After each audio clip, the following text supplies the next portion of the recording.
सावित्रीबाईंच्या विचाराचा महाराष्ट्र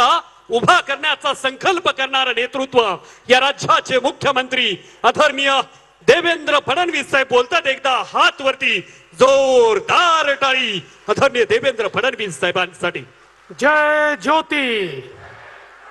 जय ज्योती, जय ज्योती। हिंदवी स्वराज्याचे सरसंस्थापक छत्रपती शिवरायांना मानाचा मुजरा करतो। भारतीय राज्यघटनेचे शिल्पकार भारतरत्न डॉक्टर बाबासाहेब आंबेडकर यांना मानवंदना अर्पित करतो। या भारतातील आद्य समाज सुधारक आणि ज्यांचा उल्लेख युग प्रवर्तक म्हणून आपण करू शकतो असे आदरणीय महात्मा ज्योतिबा फुले आणि खऱ्या अर्थानं समाजामध्ये क्रांतीची ज्योती ज्यांनी लावली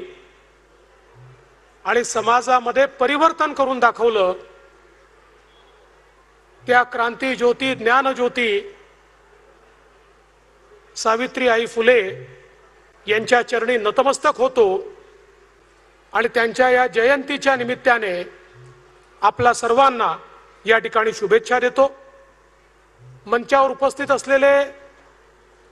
विधान परिषदेचे सभापती रामभाऊ शिंदेजी, ज्येष्ठ नेते आदरणीय छगनरावजी भुजबळ, सन्माननीय पंकजाताई मुंडे, सन्माननीय अतुलजी सावे, शंभूराजजी देसाई, छत्रपती शिवेंद्रराजे भोसले, सन्माननीय जयकुमारजी गोरे, सन्माननीय मकरंद जाधव पाटील,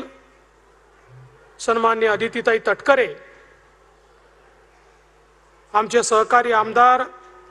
अतुल बाबा भोसले, मनोजजी घोरपडे, सचिनजी पाटील, मनोजजी कायंदे, रणजित सिंह नाईक निंबाळकर, धैर्यशीलजी कदम, पुरुषोत्तमजी जाधव, मदनदादा भोसले, या ठिकाणी उपस्थित विभागीय आयुक्त, जिल्हाधिकारी, मुख्य कार्यकारी अधिकारी, पोलीस अधीक्षक, मंचावरील सर्व मान्यवर,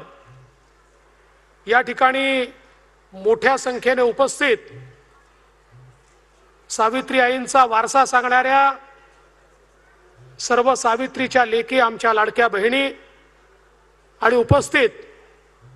सर्व माझ्या भावांनो,